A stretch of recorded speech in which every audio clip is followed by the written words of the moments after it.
Halo Bapak Ibu Guru, pada kesempatan ini saya akan berbagi mengenai agenda pembelajaran di waktu peltam.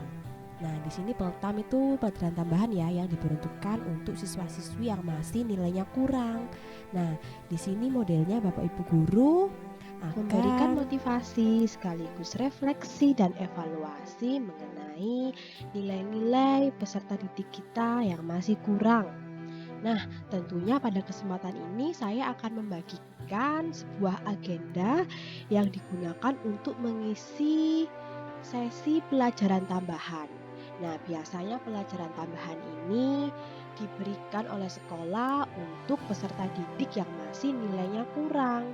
Nah, pelajaran tambahan biasanya akan diberikan setelah semua mata pelajaran berakhir, biasanya siang hari ya. Misalkan kalau satu hari pelajaran berakhir pukul 1, maka pelajaran tambahan akan dimulai pukul setengah 2 atau jam 2 siang. Nah, di pelajaran tambahan saya himbau jangan terlalu terlalu kaku, terlalu resmi lah istilahnya seperti kita mengajar pada kelas pagi. Nah, di sini kita itu memberikan suatu space yang sangat leluasa bagi peserta didik yang spesial. Jadi kita tidak bisa menganggap mereka sebagai yang terbawah atau yang kurang mampu.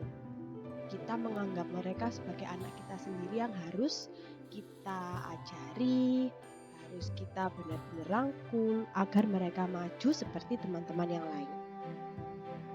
Oke, di sini saya akan membagikan suatu ide hal-hal yang bisa Bapak Ibu guru gunakan untuk mengisi pelajaran tambahan. Di sini saya mengambil contoh karena saya mengajar matematika, saya akan memberikan contoh agenda pelajaran tambahan matematika.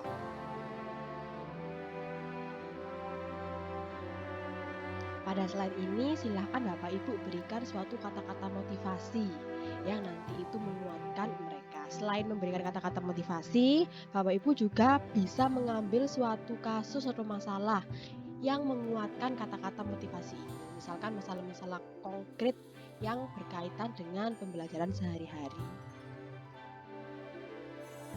Di slide selanjutnya, di sini Bapak Ibu akan memaparkan apa sih yang akan kita diskusikan pada pertemuan peltam ini. Ini yang pertama, nanti Bapak Ibu bisa menjelaskan bahwa nanti akan ada penjelasan mengenai evaluasi post test. Nah, karena di sekolah saya anak-anak yang peltam itu tidak melulu anak-anak itu ya. Jadi mereka bisa lolos tidak peltam kalau mereka nilainya saat post tes peltam itu lolos. Jadi mereka terbebas dari pelajaran tambahan. Nah, di sini Bapak Ibu memberikan evaluasi. Mengapa kok masih tidak lolos, itu apa hal-hal yang menyebabkan? Lalu yang kedua mengenai evaluasi nilai PTS. Nah, karena ini timeline peltam saya, yaitu sesudah PTS yang kedua ini, maka saya akan menjelaskan nilai-nilai yang didapatkan anak-anak saat mengikuti PTS 2 kemarin. Akan saya evaluasi anak-anak yang ada di peltam ini. Lalu yang ketiga, di sini saya akan menjelaskan evaluasi nilai-nilai secara keseluruhan yang sudah mereka dapatkan selama pertengahan semester genap ini. Dan yang terakhir, yang keempat, saya akan menjelaskan di sini saya lebih intens ya, dari hati ke hati mengenai hal-hal yang membuat atau yang menjadi kendala bagi mereka untuk belajar matematika. Jadi template di sini bisa Bapak Ibu gunakan dan kontennya bisa Bapak Ibu sesuaikan sesuai dengan agenda yang akan Bapak Ibu bicarakan di peltam ini. Oke, selanjutnya evaluasi post test. Nah, ini penjelasan dari yang tadi agenda apa saja yang akan saya terangkan pada pertemuan kali ini. Ini yang pertama tadi ya. Di sini saya akan mengevaluasi post test peltam kemarin. Nah, mengapa kok sampai nggak tuntas? Faktor-faktor apa? Nah, setelah saya pelajari dan analisis, ternyata ada faktor yang pertama tidak mengumpulkan. Nah, di sini nanti akan saya jelaskan lebih detailnya. Jadi di sini PowerPoint hanya untuk memandu Bapak Ibu untuk menerangkan. Yang kedua, alasannya adalah minimalis, kerjaan siswa yang minimalis. Yang ketiga, salah konsep. Nah, di sini akan saya beberkan juga penilaian hasil yang dikerjakan siswa, nilai-nilai mereka. Nah, di sini saya tidak mencantumkan nama anaknya, hanya saya misalkan dengan si A, si B, si C, si D, si E. Nah, karena standarnya 65, maka anak-anak yang ikut peltam ini nilainya yang di bawah 65. Nah, seperti ini.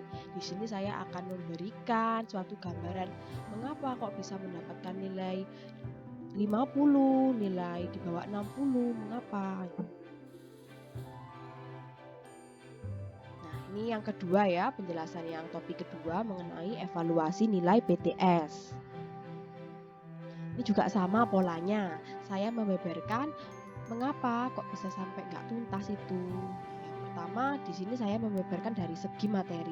Karena PTS kemarin ada 3 bab ya, ada 3 materi, maka saya akan mendetailkan per materi-materi. Karena sistem penilaian tengah semester di sekolah saya adalah menggunakan model sehingga lebih mudah untuk menganalisis ya jawaban mana saja yang siswa salah, terus persentase benarnya berapa, bisa teranalisis dan akan saya evaluasi langsung ke siswanya.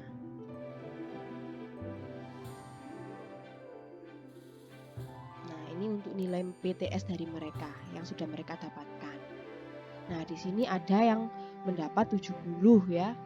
Tapi kenapa dia kok masih ikut peltam? Nah, karena yang post test peltam tadi dia tidak lolos, walaupun nilai PTS-nya sudah lolos.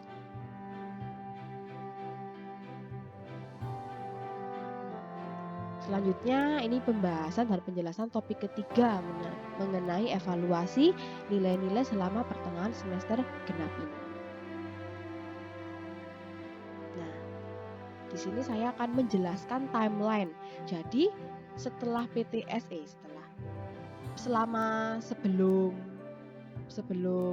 semester 2 berakhir atau lebih tepatnya sebelum PTS itu menerima materi-materi apa saja, di sini akan saya terangkan. Jadi misalkan, anak-anak kalian sudah mendapatkan materi ini, transformasi geometri. Nah, karena totalnya selama semester 2 ini, semester genap ini, matematika mempunyai 4 bab yang harus di kompetensi dasarnya itu ada 4, tuntutan KD-nya. Nah, akan saya jelaskan secara rinci dulu. Nah, lalu akan saya khususkan kalian sudah mendapatkan apa aja sih selama pertengahan semester ini. Yaitu yang pertama operasi matriks sudah dilewati, determinan dan inverse matrik juga untuk dilewati. Maka sisanya menjelang PAT bisa Bapak Ibu terangkan kalau anak-anak masih punya kesempatan untuk memperbaiki nilai ya, menutupi nilai yang kurang-kurang dari 2 materi yang akan dipelajari sebelum PAT. Penilaian akhir tahun yaitu yang pertama transformasi geometri dan dimensi 3. Nah, ini bisa disesuaikan dengan materi bab sesuai dengan mata pelajaran yang Bapak Ibu guru ampuh. Nah, di sini saya akan menerangkan sekali lagi sistem penilaian. Nah, karena anak-anak sangat sering itu miskomunikasi ya, nggak ngerti ternyata mereka itu menganggap remeh hal yang itu sangat penting, misalkan nggak kumpul tugas apa. Nah, di sini saya tekankan lagi agar menghindari anak-anak lupa. Jadi penilaian itu ada tugas dan kuis. Nah, di sini saya arsir full, saya samakan dengan UH yang berarti bobotnya itu sama. Jadi bobot tugas dan ulangan harian itu sama. Nah, di sini nanti template-nya bisa Bapak Ibu gunakan dan tergantung dari sistem penilaian yang Bapak Ibu guru lakukan atau sistem penilaian dari sekolah masing-masing.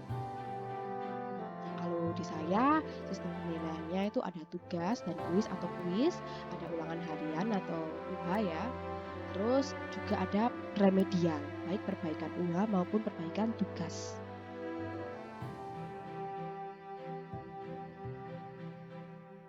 Nah, ini yang terakhir, di sini mungkin forum diskusi ya, bisa memakan waktu yang lama juga. Di sini Bapak Ibu juga harus memberi stimulus agar anak-anak itu bisa menanggapi, bisa benar-benar terbuka mengenai apa yang mereka rasakan, sehingga bisa mereka sharingkan dan teman-teman yang lain mungkin juga ikut terdorong untuk mengungkapkan apa yang menjadi kesulitan mereka.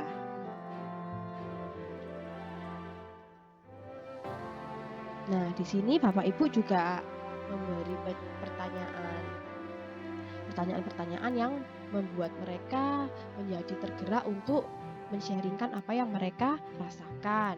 Dan juga di sini Bapak Ibu juga tidak tidak tidak apa juga diperbolehkan atau tidak menutupi Bapak Ibu untuk membuka diri juga untuk berefleksi apa yang sudah Bapak Ibu guru lakukan.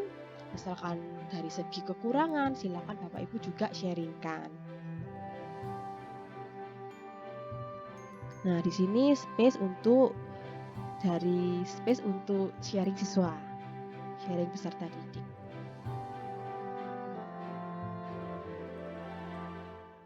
Nah, di sini Bapak Ibu silakan sekali lagi jangan lupa memberi apresiasi apapun yang sudah diutarakan oleh peserta didik Bapak Ibu.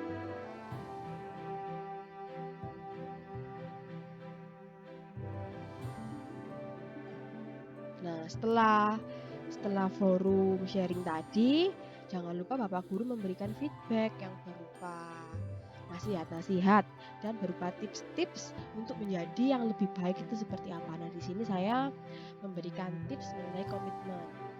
Jadi, renungkanlah hal-hal apa saja yang bikin kalian tidak konsisten dalam berkomitmen. Nah, di sini saya memberikan tips ya, 4 tips yang bisa Bapak Ibu Guru lihat di sini. Nah, ini hanya poin-poinnya saja, nanti penjelasannya akan saya jelaskan secara lisan. Nah, ini yang terakhir penutup dari agenda pelajaran tambahan ini yaitu berupa quote.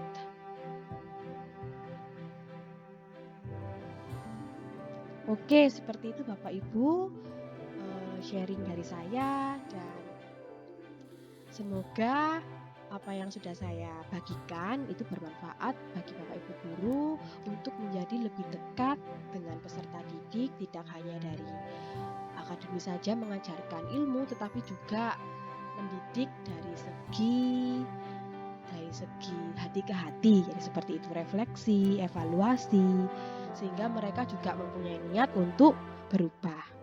Baik, terima kasih.